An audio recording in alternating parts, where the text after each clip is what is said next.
à l'époque où j'étais étudiant en histoire de l'art, j'ai eu un projet pour voler au Louvre, réalisable. J'avais prévu le coup. À la dernière salle, il y avait le 19e siècle avec les types qui dormaient. J'avais le cutter, je jetais par la fenêtre, il n'y avait pas les grilles à l'époque autour du Louvre, et je partais avec le tableau. Le problème, c'est que pour le rendre, s'il était coupé, c'était emmerdant. Et puis, j'ai piqué les étiquettes. Parce qu'avec l'étiquette, j'avais le tableau. Un jour, j'étais ulcéré, je suis retourné en Italie. D'une année à l'autre, ils n'avaient pas remplacé l'étiquette. Je me suis dit, les salauds, ils auraient quand même pu la remplacer. Et vous êtes collectionneur? Oui. C'est pas ce que je fais de mieux. Alors, disons, l'avantage que j'ai en tant que collectionneur, c'est que je suis obstiné, moyen, médiocre, mais obstiné. Et là, la durée, ça compte. Parce que pour avoir un truc, il faut être capable d'attendre. La pire aventure qui m'est arrivée, c'est Marianne Filiou. Je vais la voir. Je me dis, je vais peut-être pouvoir acheter quelque chose. Je vois un truc qui me plaît. Je dis, quel prix la vendez-vous? Elle me regarde, elle se met à pleurer. Elle ne pouvait pas s'en dessaisir, elle ne pouvait même pas en parler. Même pas donner un prix. Parce que donner un prix, c'est vrai que c'est horrible à une œuvre d'art. Mais elle aurait pu y penser, elle n'y a jamais pensé. Alors là, elle était prise. Voilà. Mais là, c'est la question de l'argent. De toute façon, un vrai collectionneur, il achète à sa limite. Ça.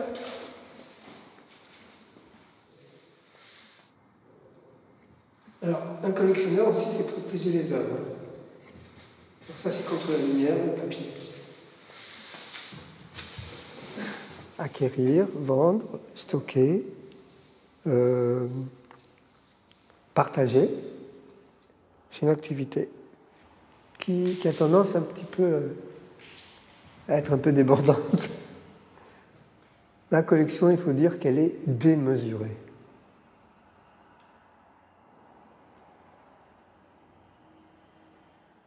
La contemplation, c'est un truc d'ado. Je ne vais pas m'endormir devant un tableau comme en ado, quoi. C'est un truc d'ado. J'étais un vrai ado avec les œuvres d'art et je ne le suis plus. L'œuvre s'appelle Monologue intérieur, elle est de 1961. Son artiste est Isidore Isou. Isidore Isou est né en 1925. Il a influencé beaucoup d'artistes. À propos de cette œuvre, j'aimerais te lire une petite citation d'Isou.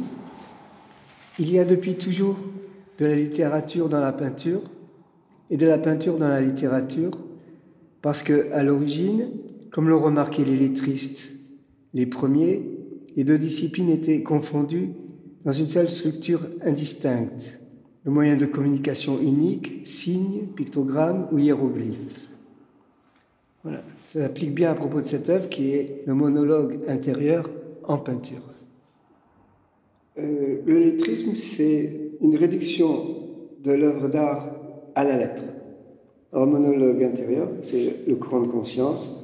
On dit tout ce qui passe dans la tête, c'est transcrit immédiatement. Dans cette œuvre, Isou raconte sa journée. Et la fin est un petit peu bâclée parce qu'il dit qu'il s'ennuie. Un jour, je vais lui acheter des toiles. Alors, il m'appelle, il dit « Venez voir, parce qu'elles vous plaisent comme ça ?» Je dis « Oui ». Il me dit « Bon, je continue ». Il n'avait qu'une peur, c'est de rester avec des toiles chez lui, parce qu'il n'acceptait pas les toiles chez lui. Il les peignait dans sa salle de bain, ça l'encombrait, il n'aimait pas les toiles. Alors, j'ai dit « Bon, je reviens ». Et puis, je le paye, et puis j'ai dit « Vous savez, je ne pourrais pas continuer à vous payer, à vous acheter des toiles, parce que comme vous montez à chaque vente, alors il y avait le problème d'une toile, les toiles en série, bon, il n'augmentait pas chaque élément de la toile. Je ne pourrais pas continuer à monter indéfiniment. Il me dit « Ça fait rien,